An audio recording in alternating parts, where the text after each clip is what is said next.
Good morning, children. Sai Ram. Today we'll continue with the lesson The Next Voice You Hear by George Sumner Alvey. We have seen in the story how God communicates with the people.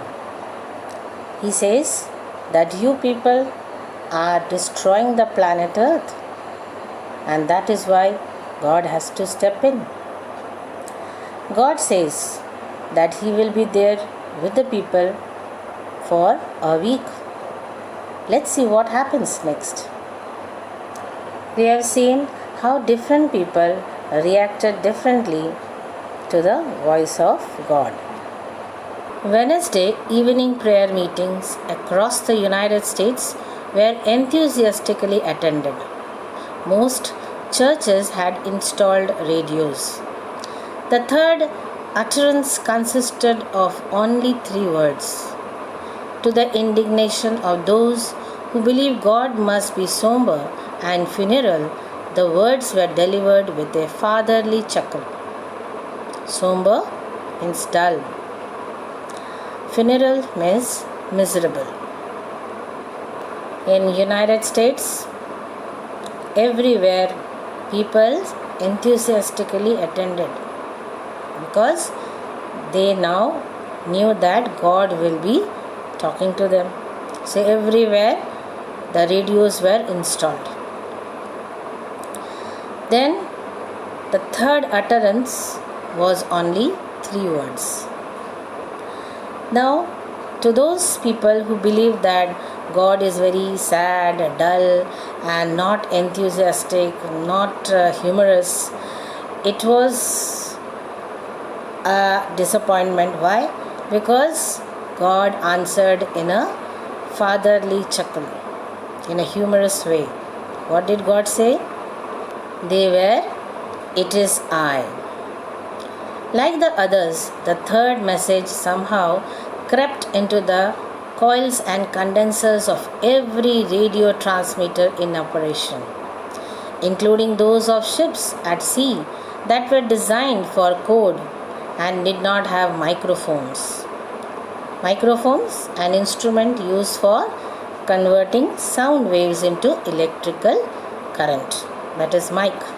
These words, "It is I," reach to each and every part of the radio transmitter, even those which were on the ships at sea.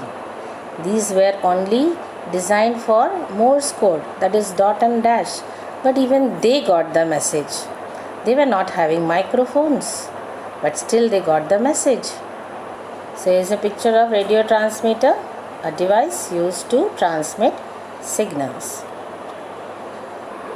This suggested a possible answer to why God was using the radio. A pronouncement out of the empty sky might have caused panic. But people were used to hearing voices on the radio. The Lord was being considerate. Now, why do you think that Lord was being considerate? A voice from the empty sky or heaven would have caused panic. The people would have been scared. So, God thought, because people are used to hearing voices on the radio, so God used the radio to communicate with the people. So this shows that Lord was considerate, was very kind. His knowledge of human psychology was superb. This is not surprising when one comes to think of it.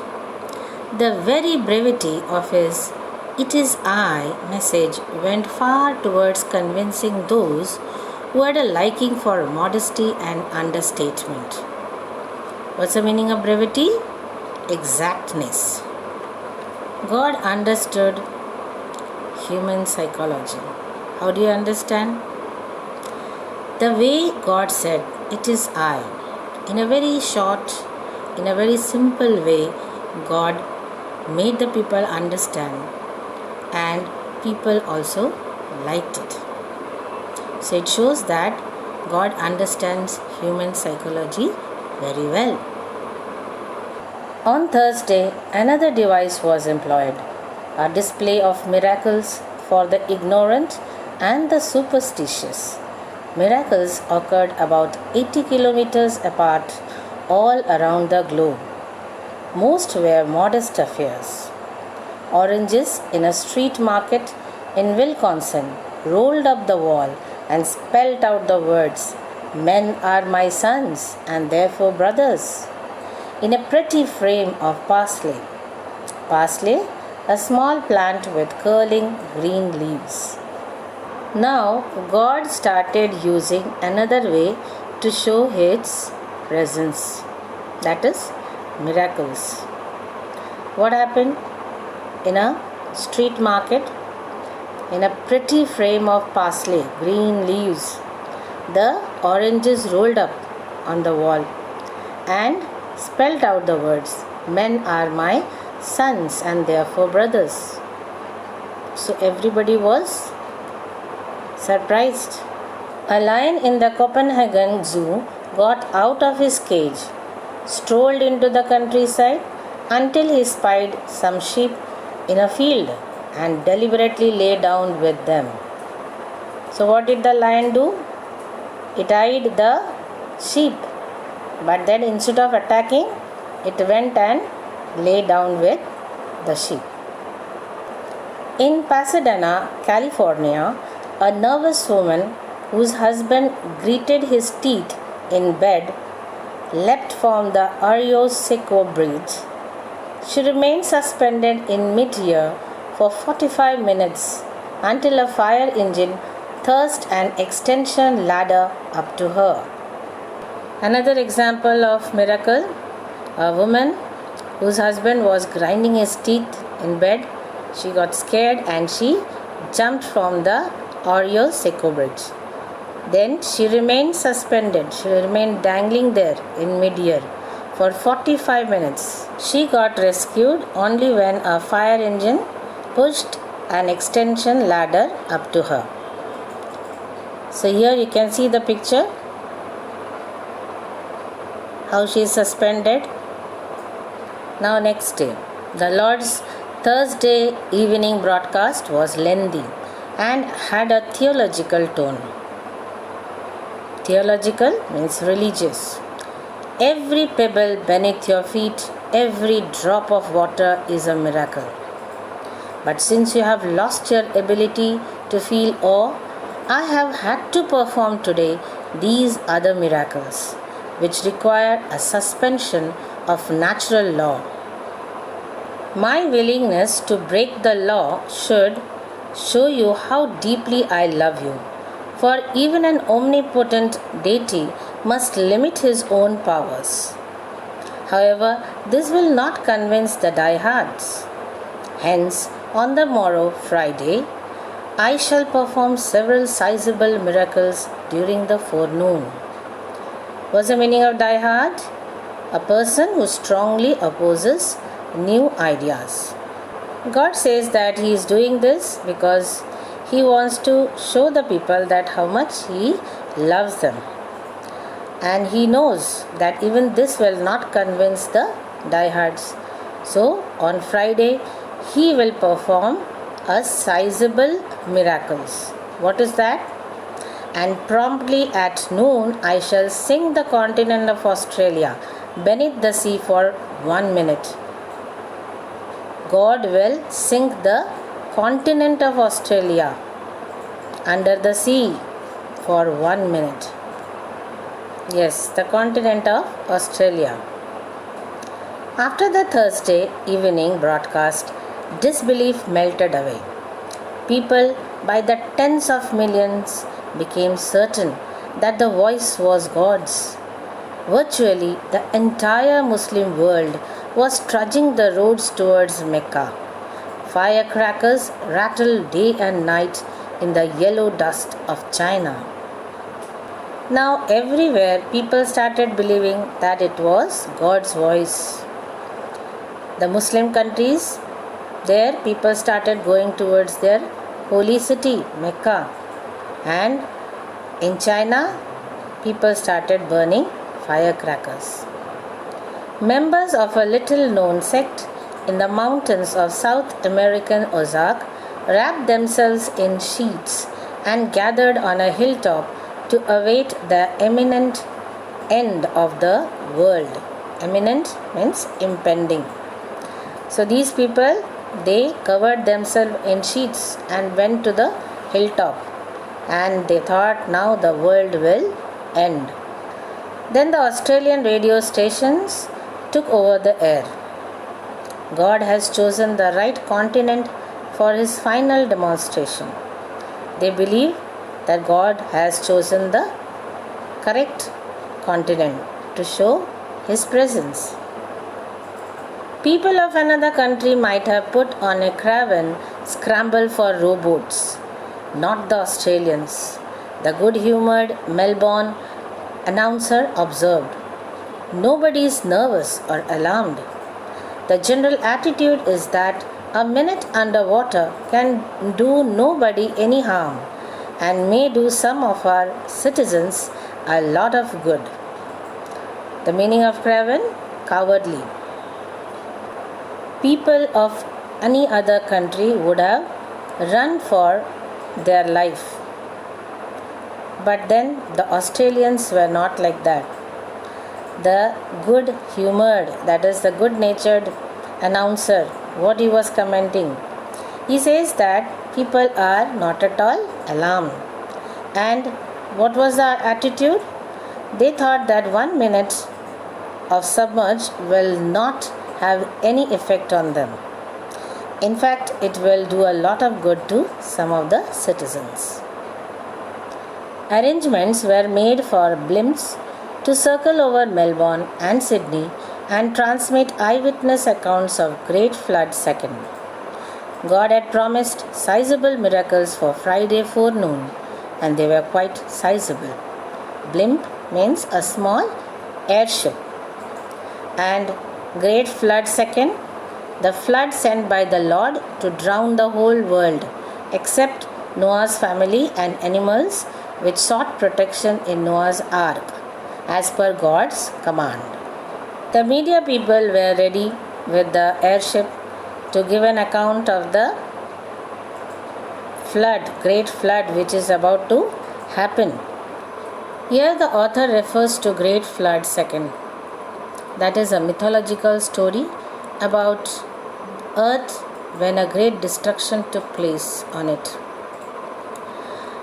Once God wanted to drown the whole world, and only Noah's family and animals were saved because Noah sought protection from God and according to God's command prepared an ark, that is a vessel.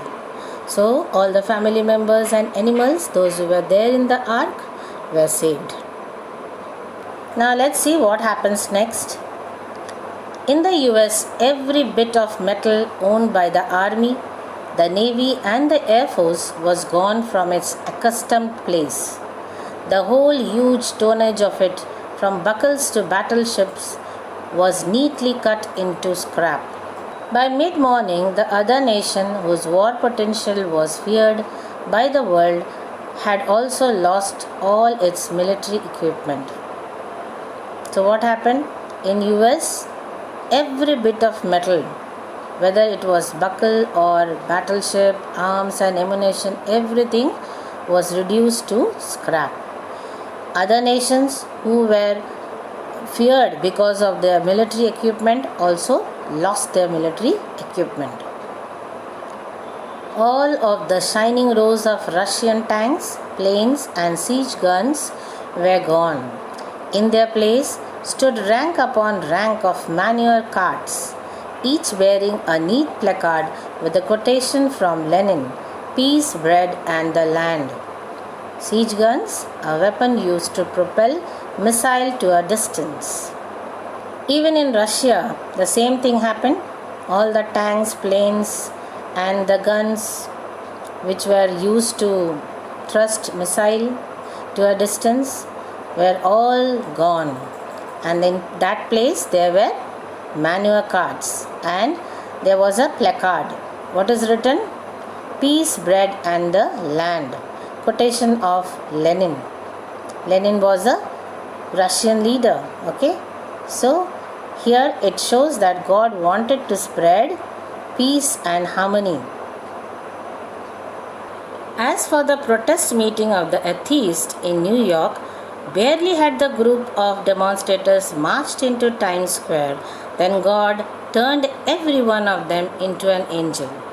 Arched, sweeping wings with feathers of purest white grew abruptly out of their shoulder blades, and over their heads appeared halos of bright gold.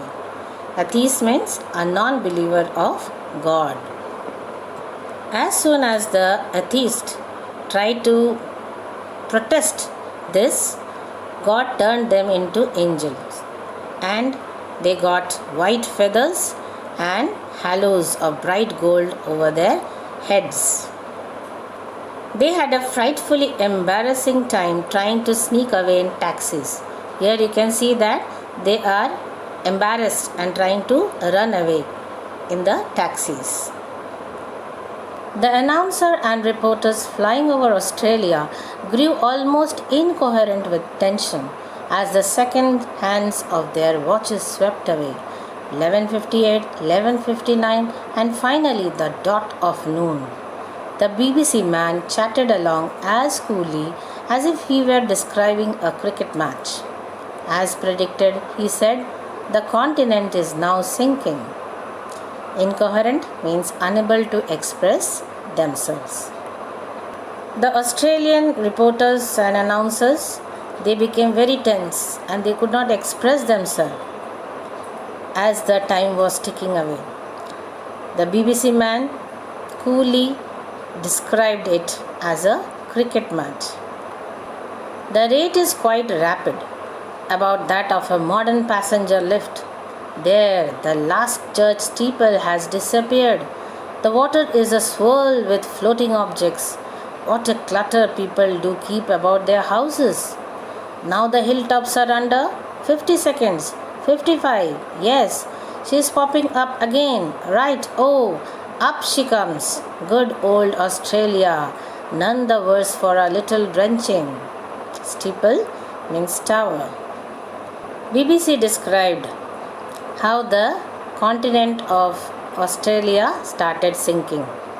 It went down like a passenger lift, and then the church steeple, the tower of the church, disappeared. As soon as the water went inside the houses, all the rubbish from the houses came out, and then again the continent started coming up. Okay, so it started popping up, and then it did not affect Australia, as if only they got a little bit wet. Landing crafts raced for the shore the instant there was a shore to race for. The first citizen to be reached by an announcer carrying a portable transmitter was a certain Colonel Humphrey Arbuthnot, DSC retired. "Tell the radio audience, sir," panted the announcer. "Did you really go under?" The first person seen by the announcer was a colonel. So he caught hold of him and asked about his experience. "I am dripping, aren't I?" trumpeted the colonel. "Beastly ocean poured right into the room. I say, you wouldn't have a dry towel, would you?" So the colonel was very angry. He said the ocean water poured into the room and there was not even a dry towel. God's broadcast of Friday evening was devoted to picking up loose ends. Must my visit mean that the world is coming to an end? For heaven's sake, listen to your soul. Do as it bids you. Good night. So God told people to listen to their soul and do accordingly. Saturday was a busy day.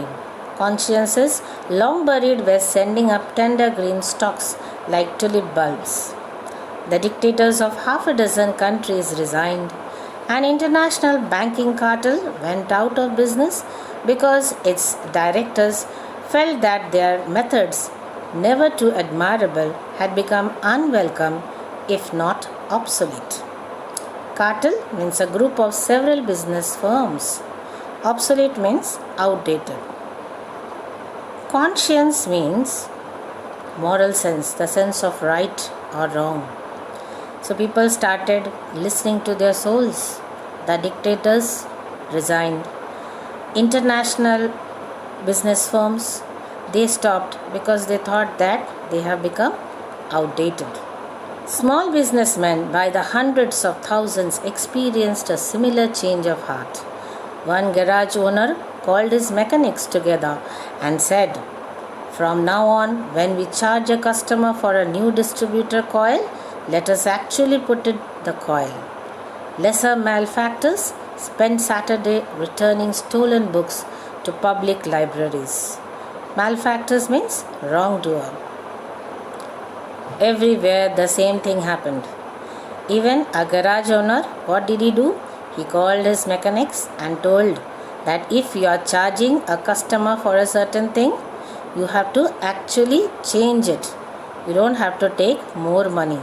That means before this they were taking more money from the people.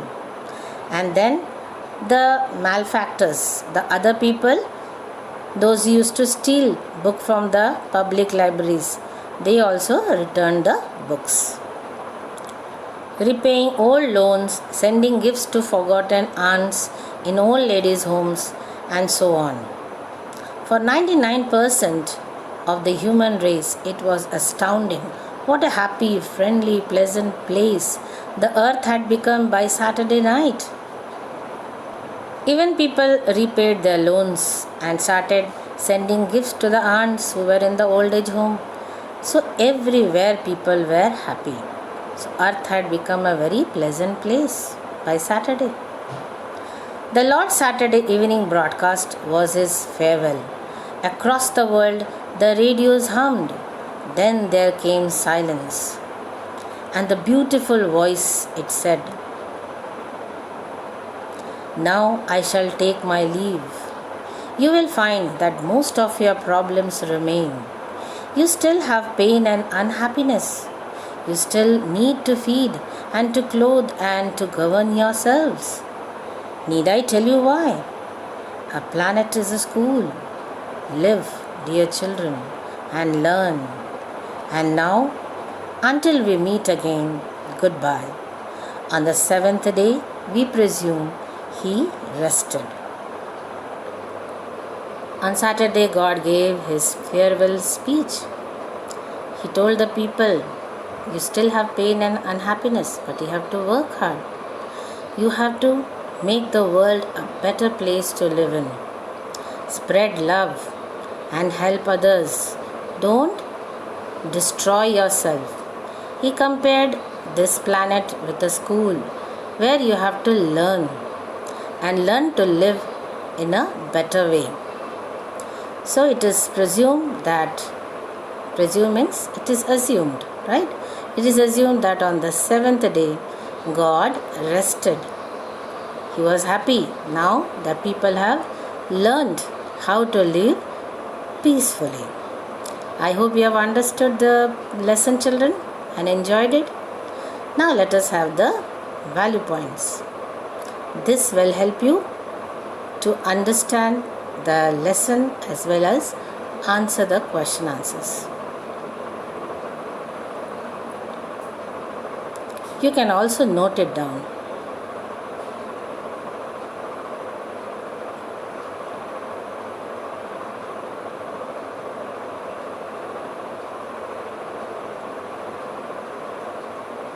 Now, answer these questions with reference to the context. One sentence is taken from the lesson. Doylestown was not the only town that felt wonderment. What wonderment did Doylestown experience? Doylestown experienced some magical moments. There was God speaking over the radio. What happened in the other parts of the world? Other parts of the world had heard the same broadcast by God over the radio. What was the common reaction to the wonderment? Everyone was left wondering. With that, we come to the end of today's session. At the end of the video, there will be a link. You have to click on the link and submit your answers. Thank you. Have a nice day.